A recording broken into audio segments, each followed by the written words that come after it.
आप विचार कीजिए, जिस पंक्ति में चर्चा की गई है, ढोल गवार शूद्र पशु नारी सकल ताड़ना के अधिकारी, जिस बात को लेकर विवाद हो रहा है, उस विवाद में नारी शब्द को ताड़ना देने की बात की गई है। यहां पर ध्यान से सुनिएगा, ढोल, ढोल बजाने वाला ढोल, गवार पशु, ढोल गवार शूद्र पशु और नारी, कहा गया है कि इन पांचों को सकल ताड़ना मिलनी चाहिए, यानी इनकी पिटाई होनी चाहिए। ऐसा तुलसीदास जी ने अपनी पंक्ति में लिखा है। जिस संदर्भ की चर्चा हो रही है वो सुंदरकांड का संदर्भ है, लेकिन यह बिल्कुल झूठ है।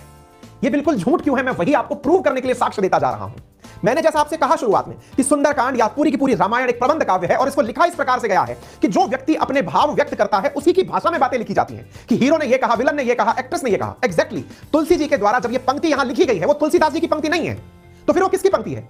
तुलसीदास जी ने तो लिखी है। अरे तुलसीदास जी ने उस समय, जो क्षण है जिस समय भगवान श्री राम प्रत्यंचा चढ़ाकर समुद्र से कह रहे हैं कि या तो मुझे मार्ग दे, मुझे जाने का रास्ता दे ताकि मैं लंका पहुंचूं, और अगर नहीं देगा तो मैं तेरे पानी को सुखा दूंगा, तब सामने बैठा समुद्र भगवान से क्या विनती करता है, वो पंक्ति उस समुद्र के द्वारा कही गई है। मैंने अगेन कहा आपसे, यहां भगवान राम ने क्या कहा, उनकी अपनी पंक्तियां हैं। सीता माता ने क्या कहा, उनकी अपनी पंक्तियां हैं। ऐसे ही समुद्र ने क्या कहा, वो पंक्तियां हैं जो समुद्र बोल रहा है। समुद्र कहता है भगवान राम से कि भगवान ढोल को, गंवार को, शूद्र को, पशु को, नारी को, इन्हें ताड़ना मिलनी चाहिए। ये जो सिस्टम चल रहा है वो इस प्रकार का है। भगवान राम उसे करेक्ट करते हैं, नंबर एक। यानी कि यहां पर एक संदर्भ विशेष में यह पंक्ति लिखी गई है, और भी इस पंक्ति में बहुत सारी त्रुटियां हैं। ताड़ने का अर्थ यहां पर पिटाई से नहीं है, यहां अध्ययन अध्यापन से है। आप पूछेंगे ढोल को कोई कैसा अध्ययन देगा? आपको अगर ज्ञान नहीं है तो आप ढोल नहीं बजा सकते। यह ढोल का लर्निंग ही है। गंवार, जिसके अंदर दिमाग नहीं है, उस व्यक्ति से आप बुद्धिमानी पूर्वक ट्रीटमेंट नहीं कर सकते। आपको उसके पागलपन का पता होगा तो ही आप उसके साथ बात कर सकते हैं कि इसको कैसे मैनेज करना है। अब कहेंगे ढोल गंवार शूद्र पशु नारी। यहां पर साथियों, जो शूद्र पशु नारी जो शब्द कहा गया है, असल में यह शूद्र पशु, यह एक साथ यूज किया गया वर्ड है। शूद्र पशु को रुद्र पशु पढ़ा जाता है अवधी भाषा के अंदर, यानी एक ऐसा जानवर जो बिखर गया है, जो अनट्रेंड है। और जो रारी है वो असल में नारी बना दिया गया अवधी को हिंदी में ट्रांसलेट करते समय। रारी, रारी का मतलब भी उद्दंडी व्यक्ति है। और युद्ध पशु जिसको कहा गया है, असल में वो एक अज्ञान पशु है। अब लेकिन यहां पर जब ये पंक्ति की व्याख्या होने लगती है तो एक बवाल होने लगता है। क्या कि कुछ लोगों ने अपने ज्ञान के हिसाब से इसकी अपनी अपनी व्याख्या दे दी। ये जो व्याख्याएं है ना, असल में अगर आप कभी भी बैठ करके पढ़ने लगेंगे रामायण को, तो रामायण के अंदर एक पंक्ति और आती है, और वो क्या है? रावण युद्ध अजान कियो तब, नाग की फांस सबे सिर डारो। रावण युद्ध अजान कियो तब। अजान, अजान तो इस्लाम में होती है। ये अजान यहां कैसे आ गई? यहां पर भाषा के अंदर उस शब्द का मीनिंग अलग अलग निकलता है। यहां ताड़ना का अर्थ, ताड़ना का जो आज अर्थ है प्रताड़ना, वो नहीं है। अगर आपको थोड़ा भी हिंदी का ज्ञान हो तो हिंदी में अलग अलग शब्दों के अलग अलग मायने हैं, और इनको स्थापित करती हैं ये सब बातें कि जिस तुलसी की रामायण के अंदर भगवान राम अपने पिता के आदेश पर वनवास जाते हैं, वे ही भगवान राम से मिलने जब भरत के साथ माता कैकेयी जंगल आती हैं और उनसे कहती हैं कि आप पुनः वापस चलिए, तब भगवान राम सबसे पहले उन्हीं के चरण स्पर्श करते हैं और उनसे अपना स्नेह याद दिलाते हैं। इसका अर्थ समझिएगा। अर्थ यह है कि उस तुलसी की रामायण में अगर महिलाओं के साथ कहीं पर भी एक बार भी दुराचार पूर्वक व्यवहार किया होता तो उस पूरी पंक्ति में, पूरी रामायण में कहीं तो दिखाई देता। जहां पर आपने पत्थर बनी देवी मां अहिल्या को हाथ लगाकर उनको उनके पापों से मुक्त कर दिया। माता ने, मतलब अहिल्या को, देवी अहिल्या को जो उन्होंने अपने हाथ से उनको स्पर्श करके वापस उन्हें पुनः अपने रूप में पहुंचा दिया। विचार करिए, जो व्यक्ति किसी शापित महिला को भी उनके शाप से मुक्त करने के लिए अपनी मर्यादाओं को क्रॉस करता है कि नहीं, किसी ने कहा आप वहां मत जाइए, ये शापित है, भगवान ने कहा नहीं, अगर नियति है कि मेरे हाथ से इनका उद्धार होगा तो मैं करूंगा। आप सोच कर देखिए, जो प्रभु श्री राम पूरी रामायण रामचरितमानस के अंदर महिलाओं के सम्मान के लिए निरंतर प्रयासरत रहे हैं। सोचिए, अपनी पत्नी के लिए जिस व्यक्ति ने, जब रामचरितमानस के अंदर आप लंका कांड पढ़ रहे हैं, आप जान रहे हैं कि माता सीता का अपहरण हुआ है और प्रभु श्री राम सीता माता को लेने के लिए लंका में जाकर युद्ध कर रहे हैं। यह पूरी प्रक्रिया एक नारी के सम्मान की ही तो है।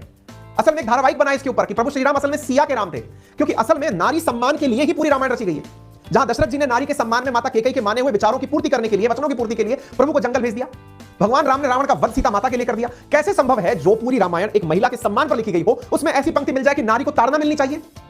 एकदम मतलब कई प्रकार के तर्कों से इसे मुक्त किया जा सकता है। उम्मीद है आपको बात समझ में आ रही है, ठीक है ना? अब बात करते हैं शूद्र पशु नारी की। अगर यह शूद्र वह शूद्र है जो शूद्र भाषा में अपन पढ़ते हैं, हम पढ़ते हैं कि वर्ण व्यवस्था के अंदर, भारत के अंदर वर्ण व्यवस्था वैदिक काल में जो थी वो क्या थी? ब्राह्मण, क्षत्रिय, वैश्य और शूद्र। पहले तो यह जान लीजिए, भारत में जो वर्ण व्यवस्था विराजमान थी वैदिक काल में, वो आज के समय पर वो वाली वर्ण व्यवस्था नहीं है। नंबर एक। आप पूछेंगे ऐसा कौन कहता है? ऐसा खुद अंबेडकर साहब ने अपनी पुस्तक हु वर शूद्रास, उनकी किताब है कि शूद्र कौन थे, उस किताब में उन्होंने मेंशन किया है। यानी अगर तुलसीदास जी के रामायण में शूद्र शब्द का भी उपयोग हुआ है तो यह शूद्र वो शूद्र नहीं है जो आजादी के बाद समाज में विराजमान है, जिसे आप SC ST कहकर संबोधित कर रहे हैं। वर्ण व्यवस्था समाज की उस समय की व्यवस्था थी जिस समय कार्य के आधार पर लोगों को वर्ण में विभक्त किया जाता था। पोस्ट वैदिक काल में वर्ण व्यवस्था का एक बिगड़ा हुआ रूप जन्म के आधार पर वर्ण का निर्धारण शुरू हुआ। रामचरितमानस किस समय की है, जिस कालखंड की है, उसमें वर्ण व्यवस्था अगर शूद्र से भी निकलती है तो यहां पर शूद्र अज्ञानी पुरुष को कहा गया होगा, यहां पर शूद्र उस वर्ग को कहा गया होगा जिसको पढ़ने का समय नहीं मिला है, तो उसे ताड़ना यानी कि शिक्षण देने का कार्य किया जाए। अगेन इसके तर्क में तर्क क्या है कि यदि रामचरितमानस में यही स्थापित करना था, क्या यदि तुलसीदास जी अपनी रामचरितमानस में यह स्थापित करना चाहते थे कि शूद्रों को ताड़ना मिले, तो अगेन एक बहुत बड़ा प्रश्न बनता है और वो प्रश्न यह है, वो किसी भी प्रकार यह सिद्ध ना होने देते कि भगवान राम ने शबरी के झूठे बेर खाए थे। यह बात भी तो आपको रामचरितमानस से ही पता चली है ना। अगर इतनी ही बात उन्हें कहनी थी एक पंक्ति के माध्यम से, सकल ताड़ना के अधिकारी यानी नारी ताड़ना के अधिकारी, अगर उन्हें यह स्थापित करना होता, अगर उन्हें शूद्रों के खिलाफ बातें स्थापित करनी होती, तो शबरी के झूठे बेर मेंशन करने की क्या आवश्यकता होती? विचार करिए।